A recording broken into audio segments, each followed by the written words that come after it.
जरा इमेजिन कीजिए, उस बेहद शांत और पारंपरिक दूसरे भाव में अचानक से एक विद्रोही की एंट्री हो जाए।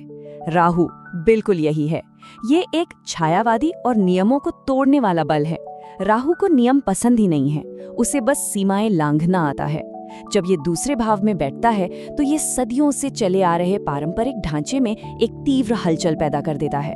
ये पैसे कमाने के उन पुराने धीमे तरीकों को सिरे से नकार देता है और एकदम नए, अप्रत्याशित और अनकन्वेंशनल रास्तों की मांग करता है।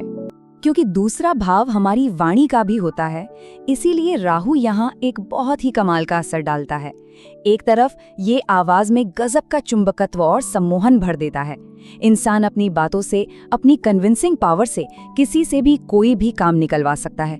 लेकिन याद रखिए, राहु का मूल स्वभाव धुआं है, और जब यही धुआं बुद्धि पर छा जाता है तो कभी कभी मुंह से बिना सोचे समझे ऐसे आवेगी और कड़वे शब्द निकल जाते हैं जो सबसे करीबी और मजबूत रिश्तों को हमेशा के लिए चकनाचूर कर देते हैं। सबसे पहला लक्षण हमारे शुरुआती वर्षों यानी बचपन से जुड़ा है।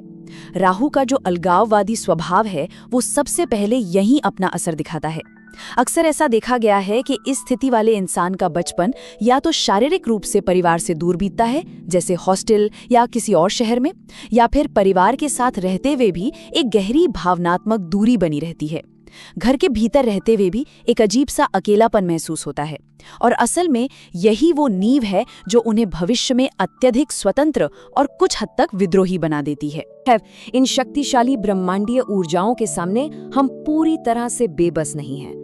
प्राचीन ज्योतिषीय ग्रंथों ने हमें इस अस्थिर और जंगली ऊर्जा को शांत करने, इसे एक सही दिशा देने और इसे अपने पक्ष में मोड़ने के लिए कुछ बहुत ही ठोस और व्यावहारिक उपाय दिए हैं। ये उपाय इस ऊर्जा को ग्राउंड करने का काम करते हैं। आइए देखते हैं कि वे कौन से अचूक उपाय हैं जिन्हें अपनाकर इस ऊर्जा को बेहतरीन तरीके से संतुलित किया जा सकता है।